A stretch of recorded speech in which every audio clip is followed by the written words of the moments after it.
Good afternoon, everyone. How are you? Guess what? Episode 171. How crazy is that? 171 Tech Tuesdays, back to back, every year, every week, every month, unfailingly. Whether it is on a birthday, on a special occasion, on the day of my son's birth, holidays, Christmas, New Year's, birthdays, doesn't matter. Those of you on YouTube, thank you so much for allowing me to use this as an archiving moment. And for those of you listening to me on the podcast networks, whether it's Anchor, Spotify, iHeartRadio, Google Podcasts, Apple Podcasts, iTunes, you name it, I really appreciate each and every one of you. Whether you're walking your dog, using the loo, exercising, whatever the case, I love all of you. When am I doing the Tesla swap, says M3 Boost? I don't know, because you know where I am today? I'm actually in the Porsche Ontario dealership, beautiful facility that I just found out recently existed. Hello, Shell. They've actually given me the Kool-Aid, and I've consumed it, and I'm quite smitten. And what I mean by that is, right here next to me is a beautiful blue Taycan Turbo S, and the Taycan is amazing. Now, I love Teslas. Don't get me wrong. I love Teslas, but this vehicle is 100% Porsche. The finish is absolutely spectacular, so I love it so much, you know? Today, I'm a bit of on a break, and I decided to spend my time with my family here, my new family here at Porsche Ontario. But as I mentioned last week, early last week, we're doing a show with our good friends from the Discovery Channel, and also that division being Motor Trend as well, with the new reboot of Mythbusters. So we have this Motor Mythbusters we're doing, which is great. So I have my host, the legacy host, Tori Bellici, and also Faye Hadley, who's my other host, who's hardcore enthusiast, very talented ASC mechanic, just amazing. And so that's what we've been working on recently. Oh, Porsche Ontario says, love having you as part of our Porsche Ontario family. I'm honored indeed to be part of that. And not only that am I honored, it's actually part of my discussion with you guys today, because you've all seen it all. Thank you, DJ Ramarov. Thank you, VTech Therapy. We keep hearing these nicknames, stealership, dealers that take advantage of people, but they're not all created equally. And I've had thank you, Sam, sir, from Rothfab. I've had my fair share of not so pleasant interactions with dealerships, but this one, I'm not saying because I'm here. I really mean it, guys. These guys are hardcore enthusiasts. The general manager, Mark, is an enthusiast himself with roots in motorsports. Manny, who you guys met not too long ago, is fantastic. He's a service manager here. Hardcore enthusiast as well from the UK, doing great things, and he's passionate about everything automotive and the brand Porsche. And because of that, because they're enthusiasts just like you and I, they have this keen sense of being able to take care of all of us. And that's why even this dealership, guys, installs components that are performance in nature. And they'll do it. As long as it doesn't misbehave with your warranty and whatnot, they will install it and make sure it's installed properly. So I love these guys indeed. Universal Go Flow says, bro, it was great meeting you at the Porsche event on Sunday. So yes, we were here Sunday. It was absolutely spectacular. Great turnout with the guys from P Club USA, which is fantastic. And that being said, wow, I met so many people that I interacted with in the past, made new friends, and actually joined the community. So I'm going to be doing a lot more with you and the team very soon, sir. Universal Godflow. Falcon Lover, Zach is asking any updates on the Mobx. So yes, I went to the paint shop yesterday, and they're now reinforcing the body panels. So once again, the panels we have are for a proper Porsche 935 Moby Dick, and they're really made for brazing, or I should say adapting to tube chassis cars, and we're trying to graft this to a unibody car. So my good friend Randy, who's doing all the body work, is taking his time to really reinforce things properly. He's trying to reinforce things and make sure that we don't have any flimsy panels or so on and so forth, and it's quite a bit, So that being said, the reinforcement is happening. The body is pretty much done. It's just reinforcing panels to make sure they can withstand the rigors of what we're going to put it through.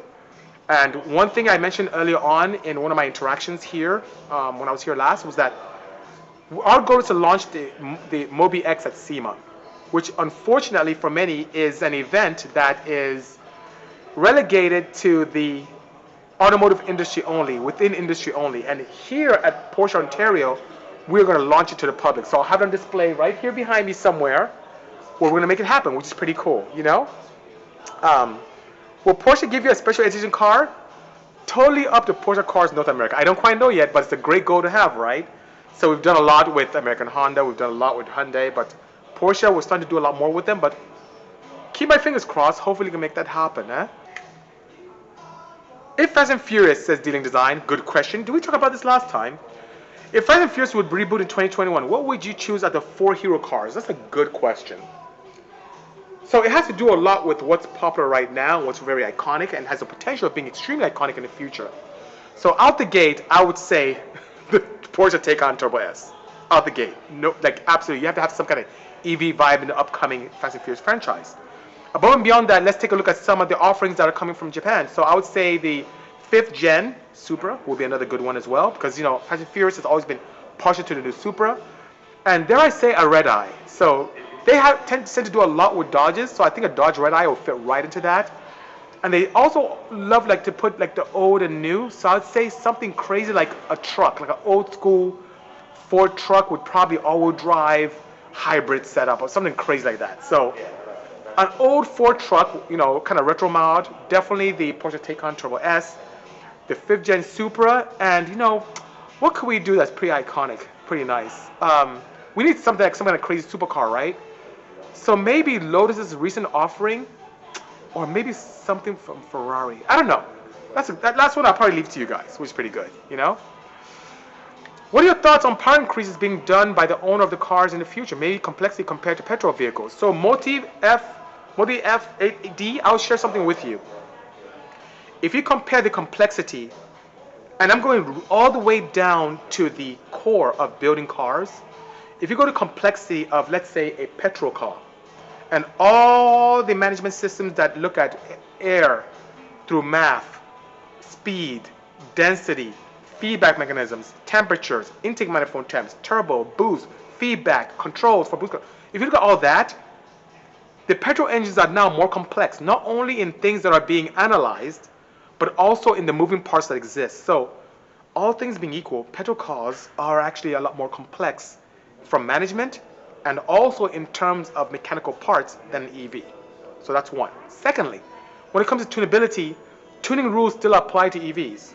So I still see an opportunity where EVs can be a lot of fun to tune in terms of how you can demand power from the motor itself, how you're able to display or disseminate that power to the ground in terms of traction, regen, different modes, sport, normal, eco. There are opportunities where we can make it just full all-out torque or have the power and torque curve mimic that of a petrol car. There's so many ways that you can play around with tuning, and it's happening already. I've put my K3V through tons of tuning operations ever since I built it. It's not even the same car that it was when I launched it in November of 2019 compared to now. It's totally different, and that all has come with tuning. I'm using a combination of my controller and also my battery management system to make sure things are great. Thank you so much, Veloster Red N. Appreciate that kind words, saying that he likes my new shirt. Thank you so much. Hopefully I can have this available, which would be pretty good, right?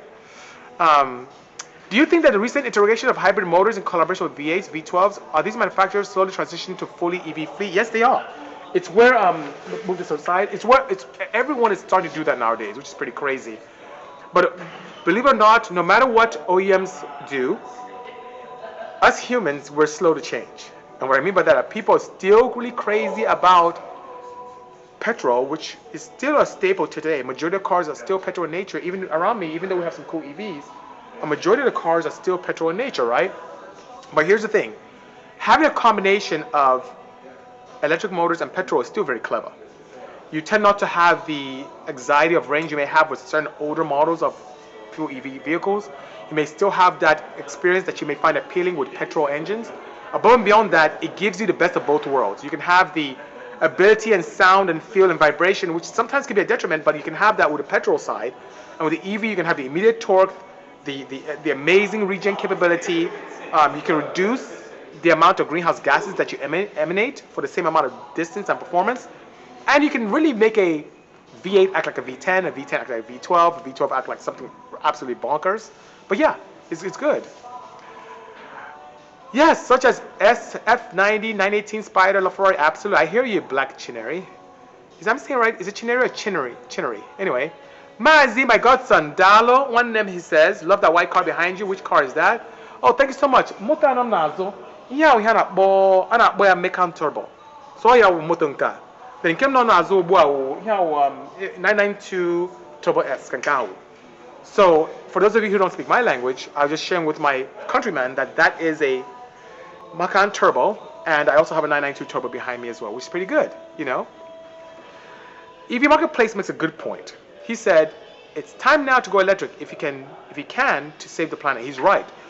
I just saw a study early this morning. I got up about 4:30 and started reading, like I typically do, and I saw this crazy article on someone who did a study on the impact of mining for batteries for EVs, and also looking at the impact of not only mining as well for petrol, recycling the petrol, if any such thing can occur, refining it, and then consuming and then putting gases out into the atmosphere on the petrol side. And it showed that vehicles over its life can consume as much as 700 times the weight of its own mass in fuel.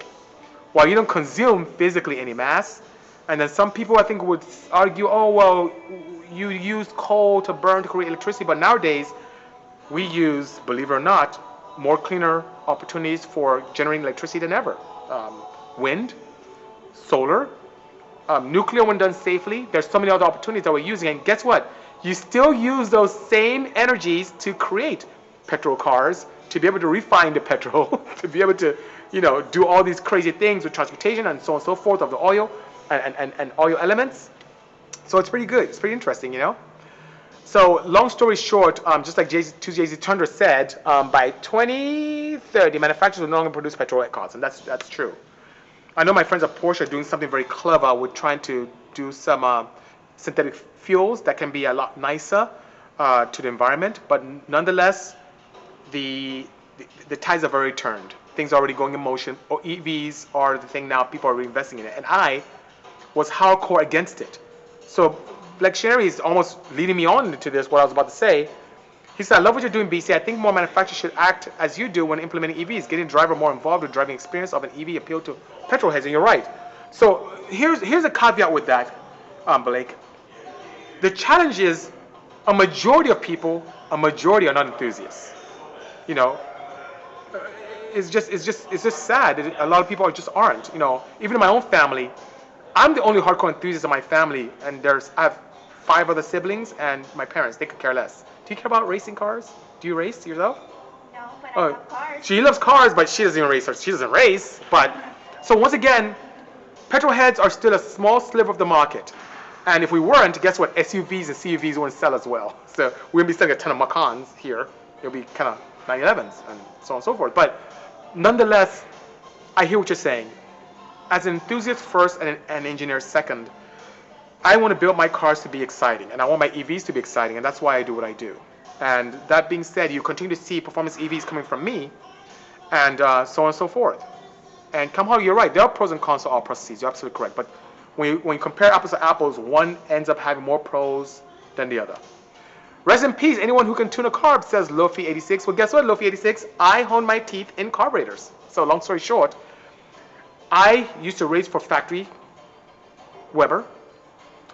Because of the influence from John Concetti from AEM, when AEM was a small performance store at the time, I started with Mikuni's and then went over to Weber's and then ended up getting support from Factory Weber and racing for them.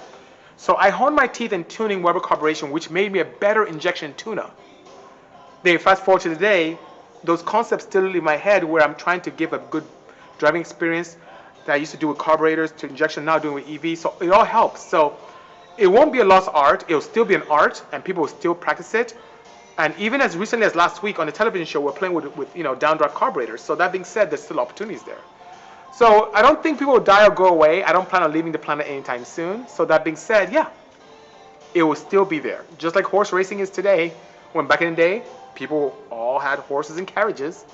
And when the automobile came, people complained, oh, we don't want cars, what the hell? Who's going to help? All the manure we get from the horses when they walk, and when they put the hooves in the ground, they aerate the ground, and oh my, I love my carriage and all that. Well, guess what? Look now, you barely see horses and carriages, right? And most time when you see horses, it's probably people who are of means racing. So I feel that petrol, much further future, not in the recent future, but in the most further down future, may be relegated to those of great means. That's just my prediction per se. Thank you, Lofi86. If you did another insight, would you make it EV this time around? Ernie to McFly, you are a very interesting individual. In a good way, I mean. Because I'm thinking about doing something crazy. I'm thinking about reviving the insight. I've already begun the process on Petrol. Racing it, getting my best time, converting over to EV and racing it again to see what, and I'll make it completely reversible, so if I need to go back, that's fine, but, and just seeing what kind of times I can get. Let me know if you think that's a good idea and I'll make it happen. Let me know. Good afternoon, Lucas Weinsberg. Thank you so much. BC is best in the world, says Johnny Fresh Music. Appreciate the kind words. Thank you so much. Is it possible to modify a current EV? Yes, it is. So what I have done, what I have control over is, silly EVs are pretty cost effective, like let's say the Nissan Leaf. I have the software and hardware right now in my facility to modify that, to be able to get more power of it and have some fun. Teslas, yes, there are a few Tesla hackers out there that can go in and have modified Teslas for more output. Taycan, can we do that yet? Let me get my hands on one first and I'll let you know. But it can be done. The challenge with Tesla is it's always connected to the mainframe. So when people do modify them, they are alerted for that. And when they do get alerted, a big warning comes up and then you get flagged and it's not fun. So sure, if you have a car that you no longer care about connecting to Tesla's network, or if it's a car that you got that was salvaged or you kind of built something yourself, yeah, there are things you can do.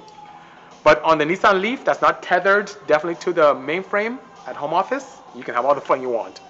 I see my good friend Jeff Chichoff, who is amazing, by the way. Jeff Chichoff, he is the proprietor at Progress Group Suspension, one of my oldest, from back in the day, my oldest sponsors. Not oldest in terms of age, he's a young guy, but as in when I first started racing, he was one of my first few sponsors. And did a suspension on the inside, did a suspension on the wagon, did my suspension on my CRX. He's just amazing, right? He's telling me to go EV on the inside. So I will do that. That means, Jeff, since the dynamics of my car are going to be much different because weight is going to be distributed quite differently, I'm going to need your help again in making sure that my suspension is up to the task. Because we're going to have a lot of torque. So much torque that I'm aware of some drag race individuals who started drag racing, domestic side, of course, some of the EVs, and then one of the biggest problems they had was shredding slicks. Yes, guys, having so much torque with the slicks that they shred them. How crazy is that? Yes, of course I can modify a Fiat 500e. Absolutely I could do that, Oh, we went to Button Willow. What an amazing track. Yeah, the video I put up earlier this week, Lucas, is one from Button Willow, which is fantastic, Just to confirm, do you make those cars, body and engines, or you do modify them? So I've done them all. So Mazi Godson, I have designed components from scratch. I've designed bodies from scratch. I've taken something that currently exists from manufacturer, maybe in prototype form, and remodified, and the manufacturers will buy the technology from us. We've done quite a bit, so I've done them all. What works very well for OEMs, to be honest with you, is when you kind of keep the body lines and to the extent the interior lines of a car, and then do tasteful modifications to the body and to the engine. People tend to react very nicely to that. And then on the prototyping side, for future generation of cars, yeah, we can go crazy. And manufacturers, you end up seeing some elements of our work into them. One in particular is Hyundai, the parent company, and it's on the Kia side. There's a very popular car, V6 twin turbo, that exists, that technology actually, can I talk about that now? Actually came from our facility. So I think that's all I can say before I get in trouble, before I get calls from their lawyers. Fossil fuels are more energy dense than lithium batteries, so until batteries become closer in energy per unit weight, petrol will be around for some quite time. And Knuckles TRD, you need to, I hear what you're saying as of maybe 3 years ago, but as we sit today, there are battery densities that are absolutely amazing. There's a company that, how can I say, am I at liberty to say? I'll tell you this, that Microsoft has invested in. The owner of this particular company is of Indian descent, and he has energy dense and power dense battery cells that are extremely lightweight, and to get us up to, let's say, north of 100 kilowatt hours, can charge up in 7 minutes. So you talk about density, weight, all that goes out the window, and it's been validated already. So it's kind of a game now where I mean, my personal opinion is a game now where they want to get investors and be able to do crazy things and get OEMs involved. But Knuckles TRD already happened. It happened last year, so it's already there. So it's a matter of time when it starts coming out into the masses. Will there be self-charging systems? Please define. I mean, it's like self-fueling cars. Please tell me what you mean by self-charging. If you mean an opportunity where a vehicle can go autonomously, go to a charging station and plug in, yes. There are two technologies that I've been paying attention to. One, where Apple is involved, where a vehicle can pull up to it and get charged. Secondly, another company based out in Asia, and I'm seeing very good promising data from this, where there are wireless charging for, just like you do on your phone, wireless charging for cars. So yeah, it's coming. Kovo makes a good point that's pretty universal. He says battery energy density is worse than gas, but electric motors are way more energy efficient. A Model S 100 kilowatt hour has like 5 gallons of gas of energy in it. He's a good point. So when you compare energy to energy, he's obviously correct. One thing that a lot of people don't pay attention to about petrol engines is that they are horribly inefficient. If you have, like today I drove a vehicle that has about 200 horsepower. In actuality, based upon the energy that I'm consuming from the fuel pack that I have, I should be making, call me crazy, 600 horsepower from it. But I'm losing a lot of energy through heat, radiation, and sound. So petrol engines, as cool as they are, as much as people like it, I'm still a petrol head. It's really old, antiquated technology. It really is, you know. Any additional research on solar panels, body parts to prevent stopping and recharging? Well, it's almost impossible. The same way you can say that I cannot create, with the car I drove today, 9,000 horsepower, is the same way you can expect with today's technology. You don't have the ability of having solar panels that are dense enough to allow us to absorb enough energy to keep a car moving. You need like a field base of solar panels with today's technology that we have. So it's just not possible, not quite yet. And plus, I don't think it's a challenge. If we are so accustomed to being able to go somewhere, pouring fuel into our cars and sit at a gas station and spend on average 13 to 17 minutes in pumping fuel, paying for and pumping it, what stops us from being able to do the same thing with EV cars? I don't think, at least in our lifetime, that a solar panel to charge it completely is necessary at this time, you know? Dazzin Fever says, could you explain the benefits of low and high compression turbo bits? Absolutely. That's a very good question, Dazzin Fever. Oh, and I'm here at Porsche Ontario in Ontario, California. Quite a new facility, absolutely gorgeous. And I begged them to please allow me to do my Tech Tuesday. They said, come on down, BC. And they're great people indeed, and I love them very much. But that's where I am. So, Dazzin Fever, to answer your question, here's the thing. Low compression turbo systems, which are like 10 to 1, 8 to 1, in between some are 7.5 to 1, those have the benefit of allowing us to use fuels that are not very knock sensitive. We can use lower grade fuels. Our tuning window is much wider, so we can get away with a little more mistakes. It allows for an opportunity where we can use 91, 87, whatever fuel that we have access to, and still remain safe. Now, high compression brings that tuning window a little closer. You have to be more careful with your ignition timing. You have to be more careful with kind of your dynamic compression. But the beautiful thing about high compression turbos is the driving is absolutely amazing. And what I mean by that driving is the throttle response is like that. And you're also going to make more power with less boost when compared to a low compression setup, which is absolutely amazing, you know. So that being said, it's absolutely fantastic. So that's the main difference just from a broad perspective. So what I typically see when customers come to me to tune, and they're 91 octane, they typically have low compression, and we can have a lot of fun. But when we have high compression for the same turbo setup, same engine, same camshaft, you go up in compression, throttle response is crisper, boost comes on quicker, we make more power with less boost, and if you're running E85, it's just like a match made in heaven. But what that does also for you, it puts you in a position where your tuning window is quite narrow. You don't have much flexibility to make a bunch of mistakes. You don't have much flexibility to have the opportunity to put too much timing and blow something up. So you have to be very careful, which is pretty interesting, you know. Hello, Honda Club 5500 RPMs. Good seeing you. P Club USA, I just talked about you guys earlier. You're great to share your knowledge, and was great meeting you and the Team Sunday. Keep taking us to the next level. Amen, sir. I'm so honored to have met all of you. You guys are my neighbors and my friends and my customers. I never knew you guys existed in that capacity.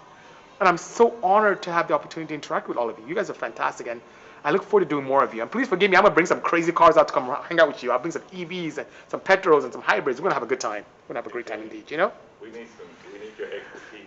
BC is the go. Did you ever plan on building a crazy Tiguan Turbo, either for drag or track? Well, I want to. It's up to Porsche. So the beautiful thing of me having the opportunity of really building crazy cars with OEMs is because the OEM supports me, because it makes my job much easier to have access to technology and to talk to the right people to see if it's possible for me to do some crazy stuff. Meaning, for example, with a Taycan, getting access to the computer is going to be a pretty expensive task. But guess what? If I knew some of the engineers and the design team, I could get access to those things and have a lot of fun much easier. It saves me a lot of time and resources. So, tell you what, here's what I'll do. I will definitely talk to my friends here and the Porsche Club, not Porsche Club, Porsche Cars North America, Porsche Club too, but Porsche Cars North America to see if we can do something, especially with the Taycan rear-wheel drive. Even though it doesn't have as much power as the Taycan Turbo S, it'll be, man, that thing is, it's going to be priced in the 80,000 range, so you can drift with it, you can have a lot of fun with it. I think there'll be a lot more of those sold, and I think a lot of enthusiast community will embrace that a lot more. That's the one I really want to kind of focus on, which would be cool. So we'll see. I'll keep you posted. Thank you so much, BRG, for the question. That was great, Corvolt, he's so funny. He says, 60% of the energy in the gas you burn just heats up the engine bay and exhaust pipe. He's right. Heat, noise, radiation, a lot of energy just goes out. So, in actuality, a lot of people, don't get this, but what I meant what I said. My 200 horsepower car that I drove today, here, is actually a 600 horsepower car. 1,000 horsepower van that I have, dare I say, it's closer to 2,000 plus. But we don't realize that energy to be able to harness it properly and put it to the ground. But I know what I need to do to harness it. That's why in my engines, if you take any of my engines apart, you see significant use of coatings, whether it's heat retention coatings or heat shielding coatings or friction reduction coatings or using pure oil, like anything that can allow me to have some of the energy available for me to move my car forward. That's what I'm all about, Big Fritz 718 is asking any thoughts on the new GT3. Oh my God, do I have thoughts? Sir, you just opened up a big Pandora's box. A good one, by the way. I love the 992 GT3. It did under 7 minutes at a Nürburgring. It has 500 horsepower, naturally aspirated.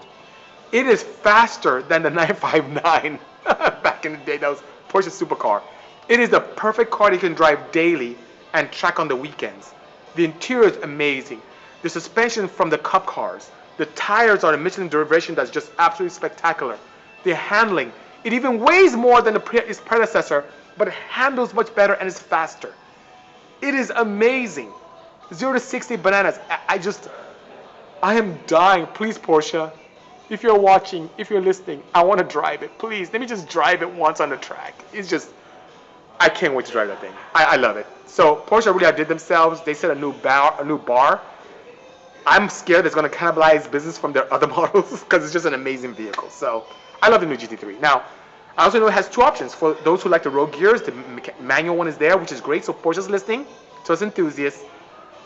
But if you want to go faster, the PDK is the way to go. It's a faster vehicle indeed, So I think it's fantastic, Yes, Porsche Interior says we are SoCal's newest Porsche dealership. Yes, they are, and it's a beautiful one indeed. Could you make a quad Porsche turbo Porsche? Yes, you could. You can make a quad one, but I'm a guy of efficiency, so I wouldn't do that just for aesthetics. From an efficiency and packaging standpoint, I really don't see the need to take a flat 6 and quad turbo it. But yeah, I could do it. It would just be for floss. It wouldn't be the efficient way to go. It really wouldn't, I built a self-charging phone charger once. I'm just wondering if there'll ever be batteries that will ever charge themselves without charging station. Yes. I mean, you do need to put energy in. It's like saying, can you have a gas-powered car without putting gas in it? You do have to have a means of transferring energy, whatever form it's in, into the vehicle, because the vehicle has to contain some kind of energy containment device, like a fuel tank or battery. So there's always a way you have to find a way to transfer energy from a station, either stationary or moving, into a vehicle that you want to propel, because at this point, safely, we cannot easily create energy, yeah? So, or cost-effectively create energy from nothing, Porsche Ontario is an awesome facility, says P Club USA. Mark and his team are amazing. Yes, they are indeed, You indeed are doing great things, says Mazi. Hope you bring one of these cars home for Christmas for a spin. That's really expensive, sir. What should I bring? The K3V, the M16, the wagon? It's gonna be tough. It's gonna be tough. If I would do something, I'd rather build something purpose-built and just leave home than take something from here and just take them.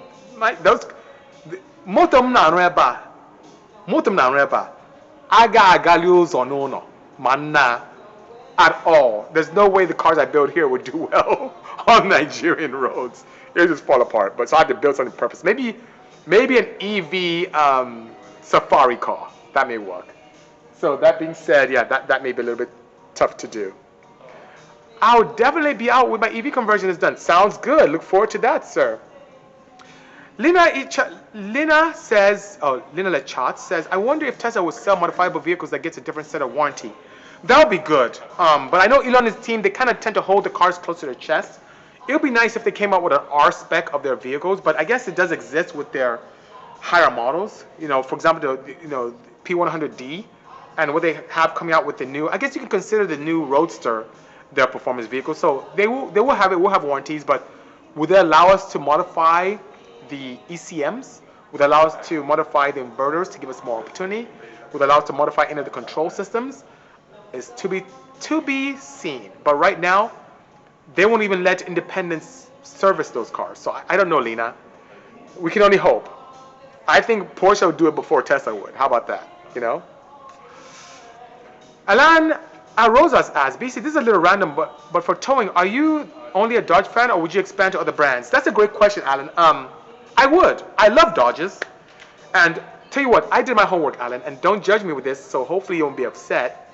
But when I looked for a tow truck, I polled a lot of my customers, and I asked them what was the going thing at the time when I bought my truck. And they said, okay, here's pretty much the consensus, the wrap-up of what I was told. Fords look good. Dodges have the best engines. And Chevys have the best gearboxes. So that's what I was told. So I was like, okay, wait a minute.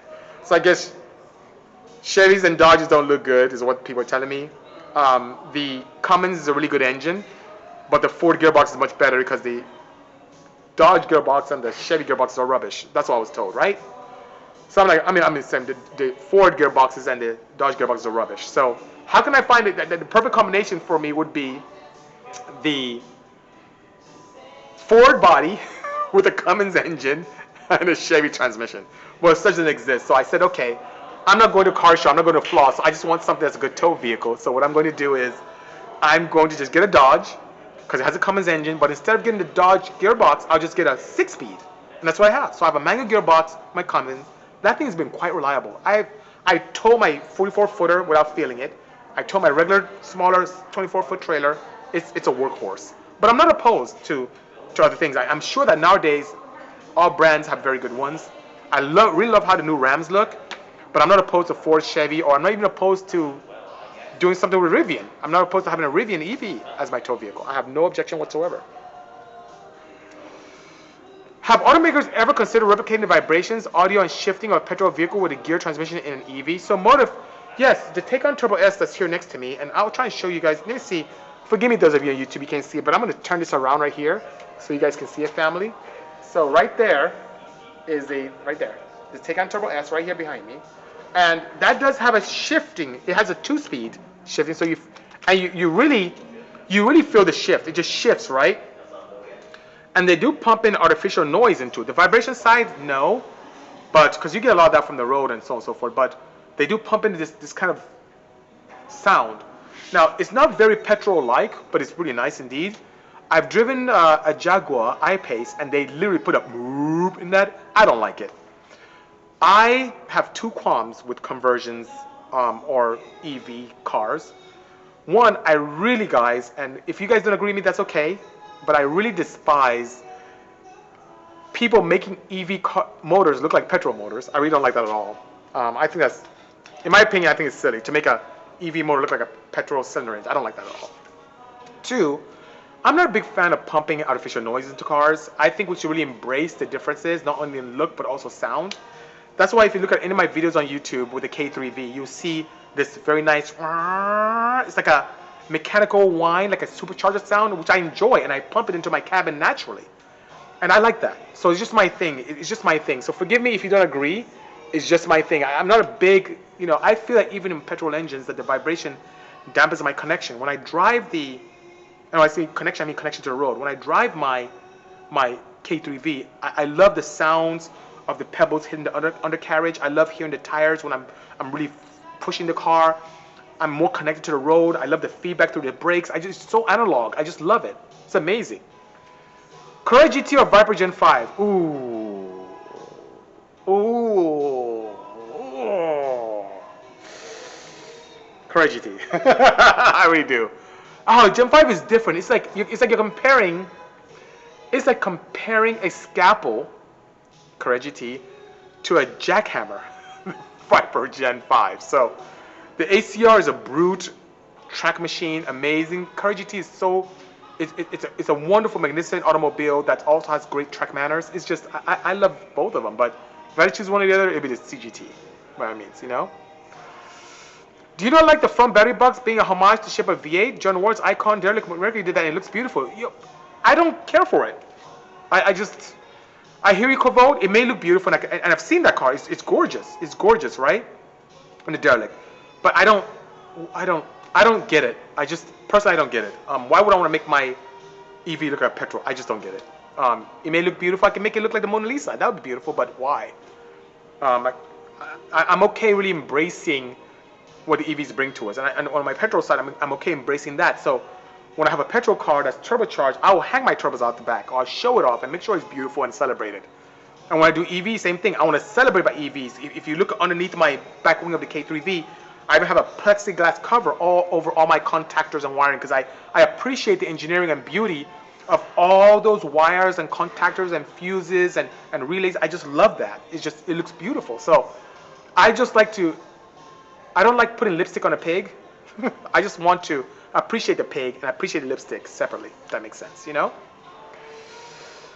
Yeah, Dealing says, why would you hide the tech by making it look like something else? It's like making an iPhone look like a Nokia. That's right. It's like making an iPhone look like a dial phone. You know, why would I go to an old Pac Bell dial phone and make that my cell phone? It's just, you know, I hear you. That's a great analogy, Dealing. Thank you so much, you know? Thoughts on the Mustang SUV? I think you mean the Mach-E.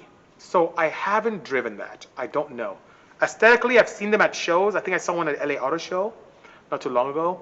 And when we first had the last one at LA Convention Center. I'm limited to what I can say. It's pretty challenging. Oh, Hedimoto, hello. She says Carrera GT, hands down. I hear you, sis. No problem. Please do an EV Civic Wagon next. It's so weird, okay, Bite, to say that because it's weird. I spoke to Charles Schneeber, who was a head of brand for Honda, and he was telling me to do the same thing. I may have to think about that pretty seriously, you know. A stylish dial phone with all the smarts of iPhone sounds kind of cool. Hey, Corvo, you're an engineer. Have at it. You may hit something on the cord. That may be just great. Just for me, it's not my thing. I don't feel like putting a dial phone in my pocket. I really don't feel like doing that. 918 to the world, says Eakin Trucking CEO. Oh, I think Porsche needs to make the Rothmans rally car. That was a beautiful car. That white and blue. I think I saw a slight hint of gold or orange in it. That was pretty good. I was hoping that my good friend Manny would be here. So I want you, for those of you who have met Manny, he's an amazing service manager. But maybe what I'll do is after I'm done with this, I'll grab him. We'll come back in and I'll answer that question I promised you guys up earlier on the service stuff. You know, is Manny available? I'd love to see him if possible. So that being said, the batteries cost more than the Civic Si. That's true. So Hetty's saying that if we do end up doing an EV conversion of a Civic, the batteries cost more than the Civic. That's true. It would be purely a passion project. It's not something that I'll build to be able to sell to enthusiasts or say, hey guys, Bisimoto has this available. Come get your new, but old, but I would say retro-modded Civic wagon all-wheel drive, because batteries for these cars would be north of $20,000, and that costs more than a Civic wagon, you know? Are you the guy who made that Civic Turbo wagon, the sick one, a few years ago, says Scrappy Racer? Yes, I am. I built two of them. I built a front-wheel drive one with a D-Series that made 724 to the wheels, and I built a recent all-wheel drive 771 one, so which is pretty good. Yes, I built two. And they're not the same car. They're two separate cars. The first one was electric blue. This one is more like a Yas Marina blue is what this new one is, you know? Nostalgia does work. That's why the K3V is so loved. Absolutely. But Dealing, imagine a world where I made the K3V motor look like a flat 6. I wouldn't do that. Legend, Pure Legend says Scrappy Racer. Thank you so much, sir. He made all the best Civic wagons. Thank you so much indeed. Okay, so guys, I promised you, I see my very good friend here, Manny, who will be joining me in a second. I promised you guys that being here at Porsche Ontario, that we'll get that quintessential question answered about how dealerships, in particular this one, and Manny's the main one to ask because he's a service manager and director. No, How service manager. I was giving him an extra little kudos there. He is the one to ask about this to find out what his thoughts are on modifications and a dealership. So why don't you come join me, sir, if you don't mind. So guys, how about a nice warm welcome for Manny? Hi. Manny Vienna's here. Oh, Hi. please join me, Oh, Manny. let me Please get a join me. chair. Please join me. So, Manny, the question was earlier on. Yeah. And I'll come back a little bit further so you can see both of us. Let me come back a little bit further. Here we go. Question was earlier on, what is your take on modifications at this dealership? Is it welcome? Does it affect warranties? How can someone modify their Porsche here without putting their warranty at a compromising or in a compromising environment? Okay, so our take on it, there are lots of different modifications, obviously. So depending on the modification, so if just say for instance they put aftermarket suspension, Right. they lower the car. Yeah. Obviously the guy comes in and he has a rattle, that's going to affect the warranty on the rattle because it doesn't have the original the original suspension. Understood. So, but we would always advise customers on what would occur if certain components are changed. Right. You know, there are lots of things that you can do to your Porsche, and you have the choice Yes. of doing it. And if you do, come and talk to us first, and we can actually advise them. Oh, even better. Yes. Yeah, I see Porsche Ontario says Manny's the best. And ask him about the car field. The car field. Cindy, please elaborate what you mean by the car field, as in how the car, oh, I think she did.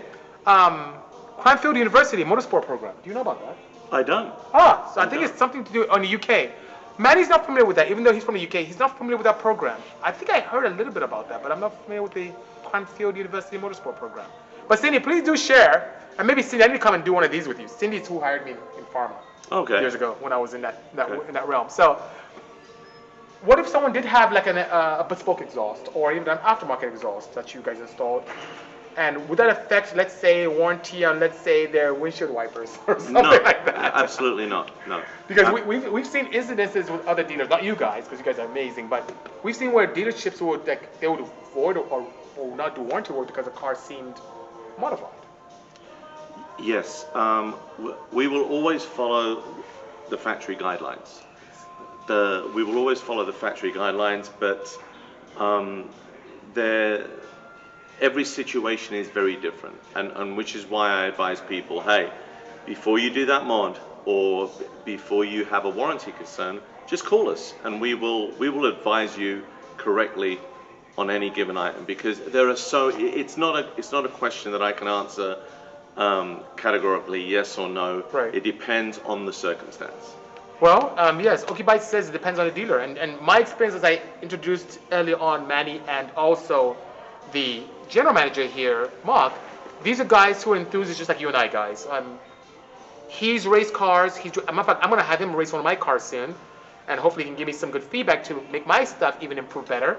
So that being said, he's a hardcore enthusiast, and he's not just here to collect a paycheck. He cares. He cares about your cars. He cares about the brand. He's the best service manager I've ever met. It's just right. I'm not just saying Thank that you. because he's next to me. I've met a lot of guys who just come in to do their job, and you, sir, take it to the next level, and I appreciate that. I appreciate that. No Yeah. worries. I will buy a Porsche. If I buy a Porsche, okay, buys, it'll be from Porsche Ontario. That's what we want. Service and sales, they do it all here, and they're hardcore.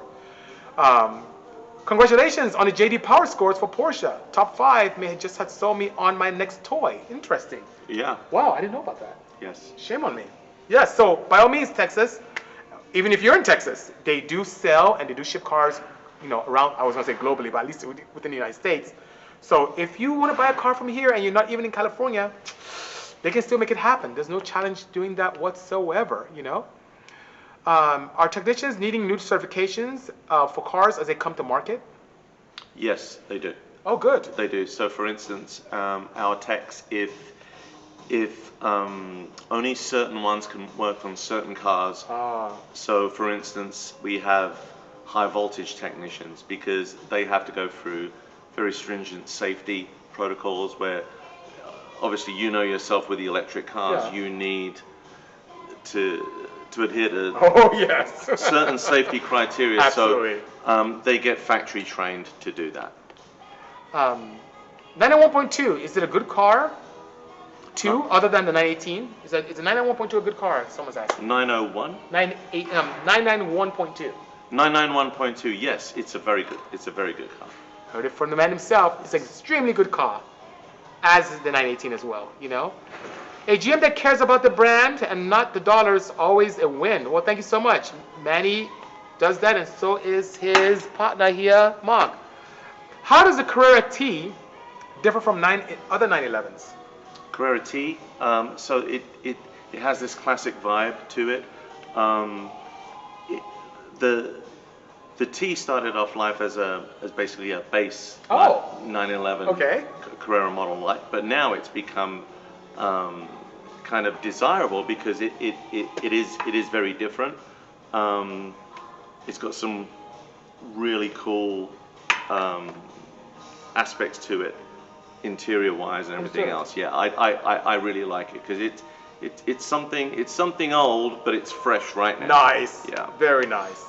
Madrid is asking, do you need dynos for tuning EVs? Yes, you do. So, just as I am doing stuff with AEM, for example, AEM Electronics, and we're doing some very clever things with Tesla drive units, we had to use a dyno to be able to validate and test the type of output we're getting and to quantify those output numbers. So, it will make things a little bit easier. It will be a nice to have, not a need to have. You know, in the past with petrol engines, if you get a car with a base map, you don't just go racing with that. At least with the EV world, what we're doing with AEM, if we provide you this controller and this base map for the EV, you could go out there and track it like that. But if you want to get a little bit more or tweak it to your liking, yes, a dyno would be the way to go. So it does not make dynos obsolete by any measure. So mainly cosmetic and not performance. As I mentioned earlier on, Manny and his team, they allow for both. So they allow for cosmetic opportunities, they allow for performance opportunities. It just has to be done properly. Absolutely, yes. Like I think when I first spoke to you, when we first met, I only draw the line at things that will compromise your safety. If you're going to be putting a product on your car that is not going to be beneficial to you or the car, then we will inform you of that. It's very important. And as I mentioned earlier today, guys, in Manny's absence, that this facility is pretty hardcore. I'm looking at a large screen here, and there's a beautiful race car. Is that a 901? That's a 917. 917. So there's a 917 right there up on the screen. They do race prep here. They aligned my M16 here. He's building this bananas Targa. I mean, I'm not saying bananas as in 1,500 horsepower Bisimoto style. He's doing this elegant, beautiful Targa that is just, no stone is going to be left unturned. He's not just stepping back and pointing for everyone to do work. See these hands? He's doing it himself with these hands. He's doing it himself. That's how hardcore this service manager is. It's amazing, you know. What's the hardest part? I get a question from Max Drake. What's the hardest part of managing a service department? Ooh, that's a good. I'm just gonna lay down over here and have him ask. I think we're gonna need several more episodes. You know what? It's sometimes the business can be challenging, but challenges, as you know, Busy, can also be rewarding. So I don't have a bad job. I actually think I have the best job because I'm working on a product that I love. Of course. Yes, it's challenging sometimes meeting people's expectations, but there are good challenges. I don't dislike coming to work. Like I said, I have the best job in the world. Sometimes communicating with people sometimes is difficult, but we actually, I think, have some pretty good processes in place. Like for instance, we can communicate with our clients via film, we do a lot. Every client gets a small video, even if they can't just come in for a very basic job. We always try and let the customer know and see their car while it's being worked at, Very nice. so that we can improve that communication side of things. But that is one of my biggest challenges, is communication. Communication, you heard it firsthand. And Jesus Over Everything had a question saying, have you been to Petrol? I have not. I have not. I've been to the Porsche Experience Center in Los Angeles many times, and we need to make sure Oh, that sorry. Yeah, okay, sorry. Yeah, Petrol. You call it Petrol for short, but Porsche Experience Center I'm sorry, Los I wasn't Angeles, in Carson. I wasn't aware about.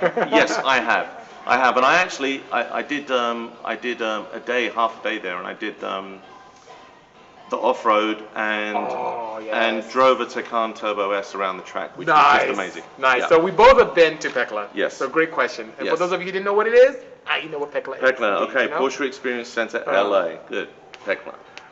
Big Fit says, I first saw the 935 on Manny Koshman's YouTube. What are the features of the 935? Well, I'll make it brief. It's 475 kilowatts, and for those of you who don't care about that energy value, it's about 636 horsepower, 701 pound-foot of torque that I can initiate at 1 RPM, which is bananas. It has a 32 kilowatt hour battery pack, LG Chem of course. It's rear-wheel drive, weighs 2681 without me in it, so it's fairly lightweight for an EV. And my 0 to 60 times are 2.06.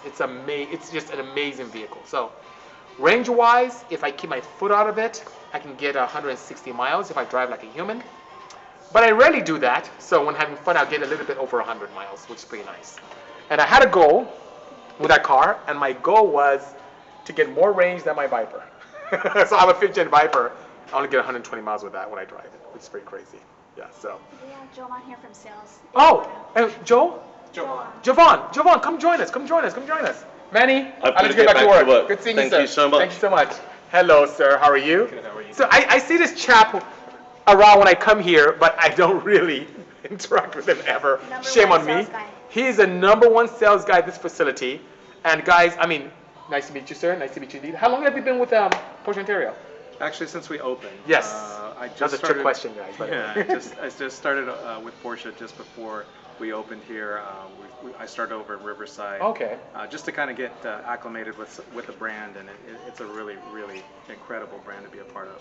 I used to work next door at the Audi store. Oh, we like you over here. Yeah. Porsche is such a high level of car that it's just no comparison to anything else. Absolutely. So, a lot of questions I got here today were around the Taycan. A lot of questions around the non-EV vehicles like the Turbo S and so on and so forth. And we got one question: a guy who's in Texas, if he wanted to buy a car out of state, is that possible? Absolutely. I do a lot of out-of-state deals. Actually, I do the bulk of the out-of-state deals here at this dealership, and I've done many already to Texas.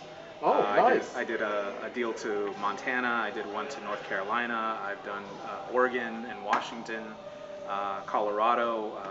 We do deals all across the country. Thank you, Rob Motorsport. Oh, thank you, Lena. He said, we're all buying Porsches by the end of this stream. Yes, please do. And if so, he's the one to see. Absolutely. So if people want to reach you in particular, how do they do that? So my cell phone number is probably the best way to reach me. My number is 909-553-4165. Or you can also reach me by email, jovancoronado @PorscheOntario.com. Wow, very nice. Dimitri's asking, Or you can call the store as well. What did you study? He's asking. What's that? Study? What did you study? Oh, I studied a lot of Porsche. That's There you go. That's a Say study, Porsche. yeah. And I'm an engineer. I'm a chemical engineer. We do a lot of online trainings to make sure that we're up to date with all the specs of the cars. 0 to 60 times. Those are questions that you're going to come across all the time when people are looking at these vehicles. They are very. You get Porsche enthusiasts that are very in tune with what these cars can do. Of course. But Giovanni, it's a pleasure meeting you. I have that red. My thing is glowing red. It's time for me to stop. Absolutely. But guys, nonetheless, Jovan, thanks for joining me indeed today. Absolutely. Manny, wherever you are, thanks for joining as well, guys. Thank you so much for joining me on this 171st episode of the Bisimoto Tech Tuesday. It was a slice of heaven. We had so much fun here.